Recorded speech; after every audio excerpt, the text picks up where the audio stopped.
بعلبه ديال الياغورت مع حبه ديال البيض غتوجديهم كيجيو يا سلام وكيخرجوا كميه وفيره. هنايا كلشي على هاد البلونشه هادي صراحه.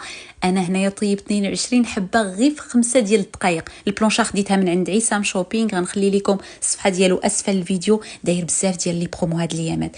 هنا كناخذ بول، كندير ملعقه صغيره ديال الخميره، كاس ديال الماء دافئ، ملعقه ديال السكر، من بعد كنضيف حبه ديال البيض، ربع كاس ديال الزيت، ومن بعد هنا كندير واحد اليوغورت. انا هنا استعملت ديال الحامض، ديال النكهه ديال الحامض، ممكن ديروا اللي بغيتو.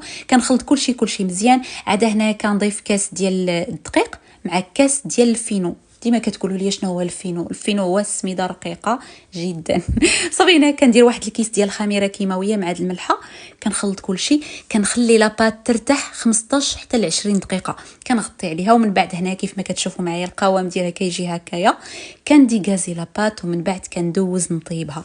هنا غنطيبهم على هاد البلونشه هذه اللي خديت من عند عصام، صراحه واعره بزاف، كتصلح للبانكيك المسمن بالبطبوط، كتهز بزاف، وسيرتو دغيا كطيب كلشي. المهم غنخلي لكم الصفحه ديال عصام اسفل الفيديو، وما تنساو بان لي برومو المسابقه غيتسالاو نهار 27.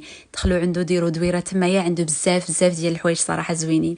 المهم شوفوا معايا هذا البانكيك هذا كيجي واعر بزاف، وكيجي من الداخل خفيف وبصحه وراحه. ما تنساو